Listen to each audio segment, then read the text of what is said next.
Punonësit e policisë se përfshin në veprimtari kriminale dyshohen për vepra penale, pjesëmarrje ose organizim i grupit kriminal, në lidhje me veprat e tjera penale si kontrabandim e mallrave, të shpërdorimit të pozitës, zyrtare, dhënia e rishpete, tregti e ndaluar e të tjerë. Në operacionin e sotëm janë basisë të 12 lokacione, janë arrestuar 19 punonjës të policisë së Kosovës, prej tyre 9 të nacionalitetit serb, 4 të nacionalitetit shqiptar dhe 4 të nacionalitetit bosnjan. Prej punonjësve të arrestuar, 1 ka qenë në gradën e kapitenit,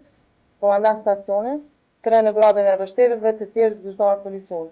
Janë konfiskuar sende të ndryshme ilegale,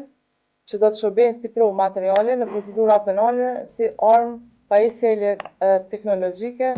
dhe një sasi parash. Operacioni ka filluar në orën 6 mëngjesit dhe në shumicën prej komunave ku i kemi pas të dyshuarit, qoftë qytetar apo zyrtar policor, operacioni ka rrjedhur normalisht pa pengesa, pa probleme. Mirëpo kemi pasur duke shumë probleme në pjesën e komunës së Kosovës,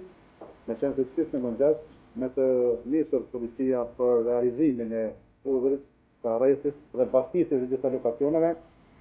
ka ardhur në një prit, në një gjuajtje me armë kundër policisë. Me që rast kemi pasur të plagosur një zyrtar policor, i cili për fat të mirë është i plagosur lehtë, gjendet në spital, nuk është rrezikuar në jetë, dhe po ashtu nga plumbi i njëjtë kemi pas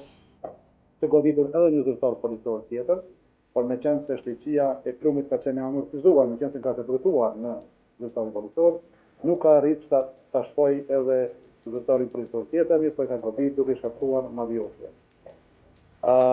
Duke parë këtë rrethon që është krijuar, pra që një ekzistencë të armatosur, ne kemi dhënë urdhër për angazhimin e njësive elite të policisë së Kosovës, së bashku me pajisjet që i kemi,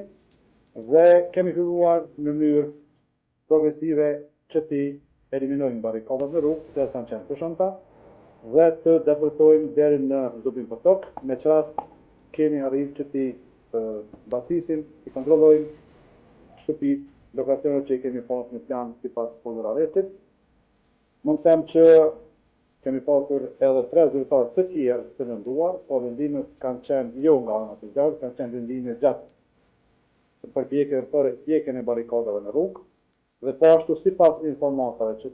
kemi edhe 6 qytetarë të cilët janë lënduar e të cilët kanë qenë pjesëmarrës në barikade.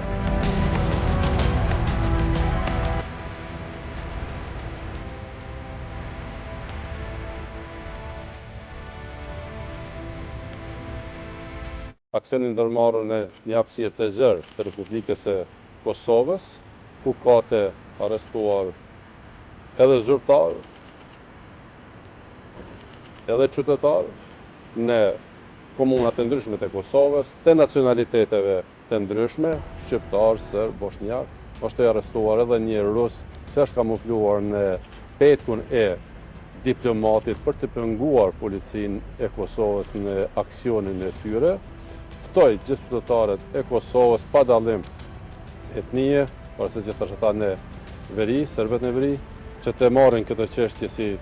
një ndërmarrje krejt normale, për rend dhe ligj, nuk është i drejtuar kundër asnjë komuniteti, përkundrazi, duhet jemi mirënjohës qytetarëve për bashkëpunimin që kanë treguar me institucionet e Republikës së Kosovës, me policinë e Kosovës. Ne respektojmë imunitetin e përfaqësuesve të organizatave ndërkombëtare. Kosova nuk bën përjashtim, respekton konventat, respekton gjitha të drejtat e përfaqësuesve të misioneve. Nëse njëri nga këta përfaqësues të këtyre misioneve, si rasti i një shteti si rus, rrezikon sigurinë e vendit, ne zbatojmë ligjin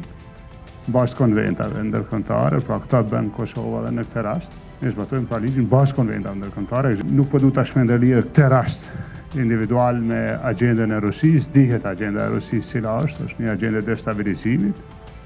Ne jemi të vëmendshëm në vazhdimsi pra për agendën e Rusisë, agenda tjera, të tjerëve, kuptohet, punojmë intensivisht me aleatet tonë kundër këtyre agendave. Studimi i ligjit do të jetë në gjithë territorin e Republikës së Kosovës. Kjo është edhe një mesazh se gjithë ata cilët janë të involvuar në krimin e organizuar dhe në korrupsion shteti i Kosovës do t'jeti pa kompromis, pavarësisht se ambajnë një petk zyrtar, pavarësisht se ka një post zyrtar, qoftë politik apo në uniform, sundimi i ligjit do t'jeti pa kompromis për gjithë, edhe pa dallim etnie. Ajo çfarë është më pozitive, policit janë gjendje shumë të mirë shëndetësore, njëri nga cilët është ka qenë me i lënduar pak më rënd, është në gjendje të mirë, është jashtë rrezikut për jetë, po ashtu edhe policët tjerë, cilët tani do t'i vizitoj, janë gjendje të mirë shëndetësore, ata janë trimat e Kosovës, ne gjithë qytetarët e Republikës Kosovës, dhe unë si barës institucionëve i falenderoj për përkushtimin, për punën e jashtëzakonshme, mbajtjen e rendit, studimin e ligjit dhe do ta kem për krajën tonë të plotë.